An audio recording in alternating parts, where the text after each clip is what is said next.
पाठ्यक्रम फिर से हम मेरा देश मेरी माँ यही लेसन समाप्त होने के बाद आगे ग्रामर है या व्याकरण के बारे में विचार करेंगे। यहाँ पर सर्वनाम कहे तो इनमें भेद है। जो नाम के बदले उपयोग करता है वही शब्द को हम सर्वनाम कहता है। अशोक पढ़ रहा है, अशोक खेल रहा है, अशोक लिख रहा है, अशोक जो गाना गा रही है। जिस तरह जो अशोक शब्द वहाँ पर वापस आती है उसमें ही जो बदल कर अशोक एक पर हमें लिखता है वही अशोक नाम छोड़कर वहाँ पर उन्होंने, तू, तुम, वह, आप यही उपयोग करता है। लेकिन वह पढ़ता है, वह लिखता है, वह देखता है, वह गाना गाता है। जिस तरह वह क्या करते हैं वहाँ पर वह का उपयोग करता है, मैं का उपयोग करता है, तू का उपयोग करते हैं, तुम का यूज करता है। लेकिन वही जो शब्द है वही शब्द को हम सर्वनाम नाम से कहा जा सकता है। लेकिन यहाँ पर सर्वनाम में भेद है, सर्वनाम में विविध वहाँ पर प्रकार है। लेकिन वही सर्वनाम का भेद आज हम विचार करेंगे। पुरुषवाचक सर्वनाम पहला भाग जो पुरुषवाचक सर्वनाम। पुरुषवाचक सर्वनाम कहे तो यहाँ पर 3 भाग है। लेकिन पहला भाग उत्तम पुरुष, द्वितीय भाग मध्यम पुरुष, तृतीय अन्य पुरुष है। लेकिन उसमें जो शब्द है वही शब्द में हम भाग किया जा सकता है। लेकिन हम यहाँ पर पुरुषवाचक सर्वनाम पहला एक है, पहला वन या फर्स्ट वन है उत्तम पुरुष है। उत्तम पुरुष में मैं, हम यही शब्द आता है। और मध्यम पुरुष है, मध्यम पुरुष में तू, तुम, आप उपयोग करता है। और अन्य पुरुष है, अन्य पुरुष में यह, ये, वह, वे, यह, ये, वह, वे, यही क्या है अन्य पुरुष का सर्वनाम है। लेकिन यहाँ पर पुरुषवाचक सर्वनाम पहला एक, पुरुषवाचक सर्वनाम प्रथम पुरुष, मध्यम पुरुष और अन्य पुरुष है। 3 प्रकार है। प्रथम पुरुष में मैं, हम उपयोग कर सकता है। मध्यम पुरुष में तू, तुम, आप, यहाँ पर 3 है, तू, तुम, आप उपयोग करना है। अन्य पुरुष आती है, वहां पर अन्य पुरुष में यह, ये, वह, वे, इस प्रकार जो पहला एक है पुरुषवाचक सर्वनाम। वहां से निजवाचक सर्वनाम, यहाँ पर निजवाचक सर्वनाम है जैसे खुद, स्वयं, स्वतः आदि। लेकिन निजवाचक सर्वनाम कहे तो स्वयं ही वहां पर यूज करना ही चाहिए। वो लड़का आप ही स्वतः लिखने के लिए प्रयत्न करता है। लेकिन यहाँ पर स्वतः शब्द आती है, वह स्वतः शब्द निजवाचक सर्वनाम है। बच्चा खुद खेलते हैं, यहाँ पर स्वयं वो छात्र स्वयं वो प्रश्न ही को उत्तर देने के लिए प्रयास करता है। लेकिन यहाँ पर खुद, स्वयं, स्वतः फॉर एग्जाम्पल दिया है। स्वतः ही आप वो काम करता है, वो शब्द से वो भोगना पड़ता है, वही को हम निजवाचक सर्वनाम कहा जा सकता है। और फर्स्ट वन है पुरुषवाचक सर्वनाम। यहाँ पर सेकंड हो गया है निजवाचक सर्वनाम, और इसके साथ यहाँ पर थर्ड वन है, लेकिन थर्ड वन क्या है? थर्ड वन निजवाचक सर्वनाम। निजवाचक सर्वनाम जैसे इसने, इन्होंने, उसने, उन्होंने, मैं, हम आदि। लेकिन यहां कहे तो वो काम करने वाले व्यक्ति ही जो प्रयोग करते हैं। ये काम इसने वो काम किया है, लेकिन इन्होंने वही काम न कर दिया है।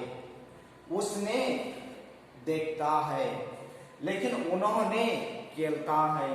मैं लिखता हूं, हम लिखते हैं। जिस तरह का वही शब्द जो आता है, लेकिन वही शब्द को हम वो व्यक्ति के बारे में, वो व्यक्ति का जो नाम है, वो नाम के बारे में कोई शब्द हमें यूज कर सकता है। वहां पर वही शब्द को यहाँ पर इसने, इन्होंने, उसने, उन्होंने, मैं, हम आदि जो शब्द आते हैं, वो शब्द को हम निश्चयवाचक सर्वनाम कहा जा सकती है।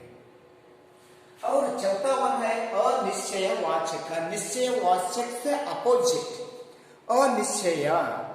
वो काम को कोई व्यक्ति कर रहा है या वो काम कौन किया है, वहां पर डेफिनेटली आंसर न आ सकता है, निश्चित रूप से आंसर वहां पर न आ सकती है।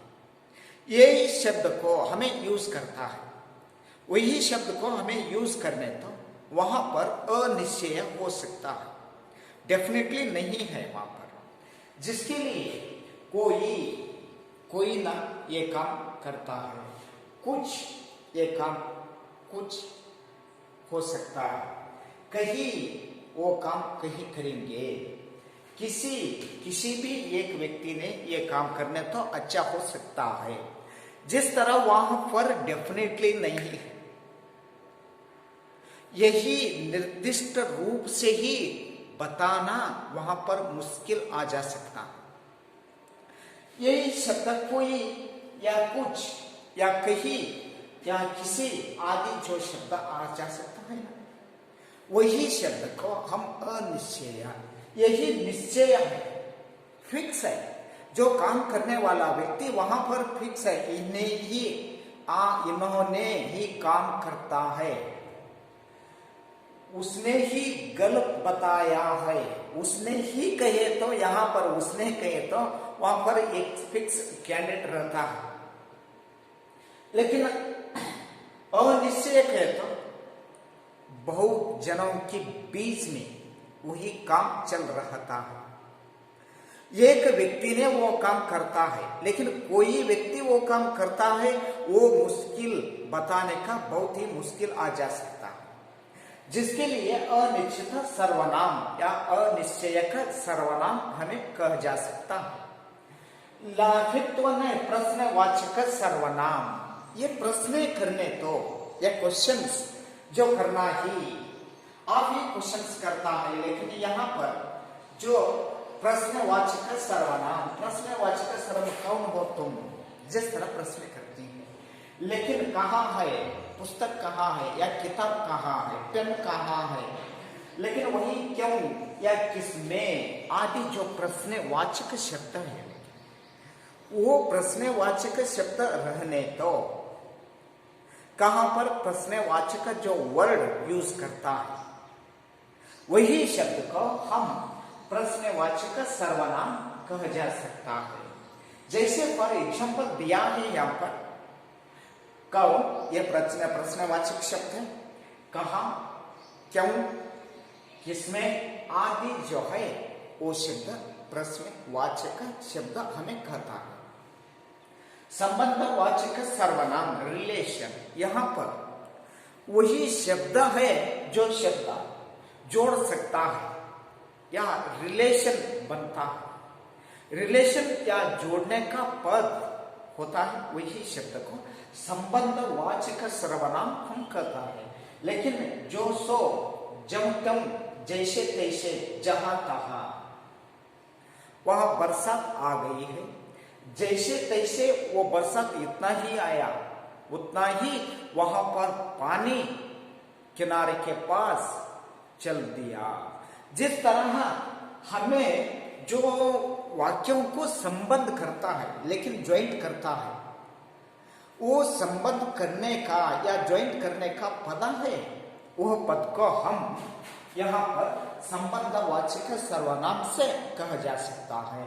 इस प्रकार यहाँ पर से वेद है सर्वनाम। सर्वनाम का वेद कितना है? सर्वनाम का वेद यहाँ पर 6, लेकिन पहला एक है पुरुषवाचक सर्वनाम, सेकंड वन है निजवाचक सर्वनाम, थर्ड वन है निश्चयवाचक सर्वनाम, फोर्थ वन है अनिश्चयवाचक सर्वनाम, और फिफ्थ वन है प्रश्नवाचक सर्वनाम, और लास्ट वन है यहाँ पर संबंधवाचक सर्वनाम। जिस तरह सर्वनाम में हम जो कितना प्रकार है, वो प्रकार के बारे में आज हम विचार किया गया है। लेकिन आगे यहाँ पर चलकर लेकिन परिचय दिया है, लेकिन यहाँ पर पढ़िए और लिखिए। यहाँ पर परिचय दिया है, लेकिन ये पूरक वाचन कहा जा सकता है, पूरक वाचन। आज से कई साल पहले तक लोग यही मानते थे कि जीवन नहीं होता, वे सुख दुख का अनुभव नहीं कर सकते। ही देश के एक प्रसिद्ध वैज्ञानिक ने प्रयोग द्वारा यह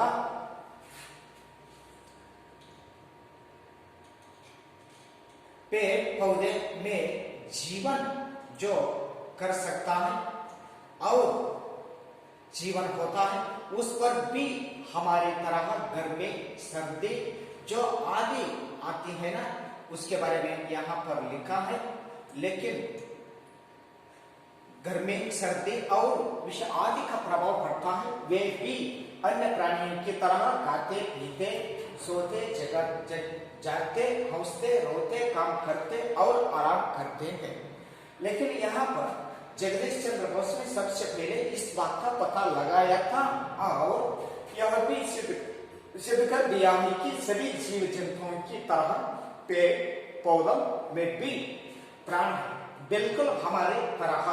वे भी रात को आराम करते हैं, हमारी तरह उन भी प्यास लगती है, इसलिए पेड़ पौधों को रोज पानी देना चाहिए। जो वहां पर परिच्छेद दिया, लेकिन वो परिच्छेद बहुत ही याद रखकर पढ़ने के बाद वहां पर नीचे क्वेश्चंस देता है, प्रश्न दिया जा सकता है। वो प्रश्नों को जवाब या उत्तर ढूंढने के लिए आप यहाँ पर जो प्रश्न दिया है इस गद्यांश के लिए उचित शीर्षक दीजिए। लेकिन किस वैज्ञानिक ने बताया कि पेड़ पौधे की जीवन है? आज से कई साल पूर्व तक लोग क्या मानते थे? पेड़ पौधे अन्य प्राणियों की तरह क्या करते हैं? जिस तरह ये प्रश्न आती है, लेकिन वही प्रश्न आप तो जवाब देने के लिए प्रयत्न करना ही तो पहले ही क्या करना चाहिए, वो दिया गया है गद्यांश है, वो गद्य भाग आप ही याद रखकर पढ़ने के बाद नीचे क्या प्रश्न दिया है वो प्रश्न को जवाब देने के लिए आ जा सकता है। लेकिन वही गद्यांश आप न पढ़ने तो वहां पर जो क्वेश्चंस का आंसर देना ही मुश्किल की बात आ सकता है। और आगे क्या है, यहाँ पर शिक्षा पाठ 4 शिक्षा ठाकुर गोपाल शरण सिंह ने ये कविता लिखा है। इसके लिए जो पर पाठ 4 शिक्षा डॉक्टर गोपाल शरण सिंह, यही पद्य की जो विचार क्या है, पहले समय में ठाकुर गोपाल शरण सिंह की जो कल्पना और उनकी विचार और उनकी आशय और इसके साथ गोपाल शरण सिंह की जो परिचय समाप्त होने के बाद आगे यही व्यक्ति जो कहा कविता लिखा है वो कविता का बारे में विचार करेंगे। लेकिन पहले ही समय में ठाकुर गोपाल शरण सिंह का विचार और इनका परिचय जो समाप्त होने के बाद यहाँ पर गोपाल शरण सिंह का जो कवना है या कविता है शिक्षा। शिक्षा का जो अर्थ क्या है, ये शिक्षा इस कविता में क्या जो लेखक का कल्पनाएं हैं उनकी भावना किस तरह है, आप छात्रों को क्या बताना सकता है, उसके बारे में ही सभी ही यही कविता में आ जा सकता है। उसके बारे में नेक्स्ट वीडियो में हम विचार करेंगे। तब तक के लिए सभी विद्यार्थियों को धन्यवाद।